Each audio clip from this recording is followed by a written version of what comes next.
আসসালামু আলাইকুম রহমতুল্লাহি ওয়া বারাকাতুহু। সম্মানিত দর্শকগণ, আপনারা কেমন আছেন? আশা করি ভালো আছেন। আলহামদুলিল্লাহ, আপনাদের দোয়ায় আমিও ভালো আছি। তো সম্মানিত দর্শকগণ, শত্রুর পরিবারের সকলকে অসুস্থ করার তদবির নিয়ে উপস্থিত হয়েছি। শত্রুর পরিবারের সকলেই অসুস্থ হবে। এই যন্ত্রটি প্রয়োগ করলে শত্রু পরিবারের সকলেই মারাত্মকভাবে অসুস্থ হবে। কাউকে কষ্ট দেওয়ার জন্য যন্ত্রটি প্রয়োগ করবেন না।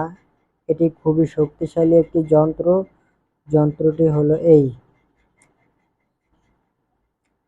সম্মানিত দর্শকগণ, আপনারা যারা এই ভিডিওটা দেখতেছেন, এই তদবিরের অনুমতি পেতে হলে ভিডিওতে একটা লাইক করবেন, অন্য ভাইদের উপকারের জন্য শেয়ার করে দিবেন, কমেন্টে বলবেন আমি অনুমতি চাই, অনুমতি দিয়ে দিব। সম্মানিত দর্শকগণ, এটা নিয়ম ওই পাশে লেখা আছে, আমি মুখে বলে দিতেছি। নিয়মটা আমি দেখাবো না, অনেকে স্ক্রিনশট দিয়ে নিয়ে চলে যায়, ভিডিও দেখে না। আমি বলে দিতেছি, এটা কি শনিবার কিংবা মঙ্গলবার আপনি 3 রাস্তার মোড়ে বসে এই নকশাটি লিখতে হবে। এমন সময় বসে লিখবেন যে সময় কেউ থাকে না, বা আপনি যখন লিখবেন কেউ আপনাকে দেখবে না। বা যে সমস্ত 3 রাস্তা সচরাচর কেউ চলাচল করে না, বা ওই যেমন জায়গায় যে আপনি যে কোনো 3 রাস্তার মোড়ে বসে লেখলেই হবে। তো যাদের জন্য ক্ষতি করার জন্য লিখবেন এটা কাউকে বলবেন না, মনেরটা মনে রাখবেন।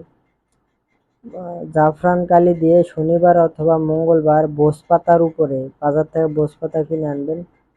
জাফরান কালির কলম পাওয়া যায়, এগুলা কিনে আনবেন। যেভাবে হোক আপনি যাতে এটা লিখতে পারেন, কলম দিয়ে লেখেন বা যা দিয়ে লেখেন, জাফরান কালি দিয়ে বোসপাতার উপরে এই অক্ষরগুলা লিখতে হবে। এটা হচ্ছে জাল, এটা হচ্ছে দাল, আলিফ, ফা, তা, শিন, হা। ঠিক আছে? তো এটা বোসপাতার উপরে সেম এভাবে লিখবেন। লেখার পরে শত্রুদের পরিবারে যাদেরকে আপনি অসুস্থ করতে চান, এই তাদের নাম নিচে লিখবেন সিরিয়ালে। ঠিক আছে?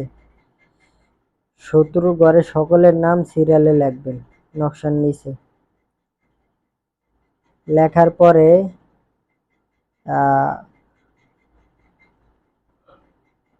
আপনি কি করবেন, শত্রুরা যেখানে গোসল করে, যে পুকুরে গোসল করে শত্রু, ঠিক আছে, গ্রাম অঞ্চলে তো বেশিরভাগ শত্রু পুকুরে গোসল করে, মানুষ পুকুরেই গোসল করে। তো শত্রুরা যেখানে আপনার পুকুরে গোসল করে, আপনি ওই পুকুরে ফেলে দিবেন এটা। ঠিক আছে? ওই পানিতে ফেলে দিবেন। ওই পানিতে যারা যারা আপনার শত্রুদের ভিতরে যারা গোসল করবে তাদের সকলের শরীরে গোটা লাইন ফুসকুড়ি উঠে যাবে। ফুসকুড়ি, যন্ত্রণাদায়ক ফুসকুড়ি উঠে সে আস্তে আস্তে অসুস্থ হয়ে পড়বে। মারাত্মক একটা অসুস্থ হয়ে যাবে। শত্রু পরিবারের সকলেই অসুস্থ হয়ে পড়বে। যারা যারা পুকুরে গোসল করবে ওই শত্রুদের ভিতরে তারাই অসুস্থ হয়ে পড়বে। ঠিক আছে? আর যাদের যাদের যেই শত্রু আছে আপনার, এই শত্রু যারা পুকুরে পুকুর যদি না থাকে, আপনি যদি দেখে থাকেন যে আপনি যদি দেখেন যে আপনার শত্রু কলে গোসল করে, তাহলে আপনি কি করবেন, ওই কলের ভিতরে আপনি তাবিজটা বাস করে কলের ভিতরে ফেলে দিবেন, কেউ যাতে না দেখে। পুকুরে অথবা পুকুর থাকলে তো ভালো, পুকুরে ফেলে দিবেন। পুকুর না থাকলে শত্রু যেই কলে গোসল করে ওই কলে ভিতরে তাবিজটা ফেলে দিবেন, তাহলে হয়ে যাবে। শত্রুদের ভিতরে যারাই গোসল করবে তারা অসুস্থ হয়ে পড়বে। আশা করি আমার কথা বুঝতে পারছেন। তো এতটুকু। আসসালামু আলাইকুম রহমতুল্লাহি ওয়া বারাকাতুহু।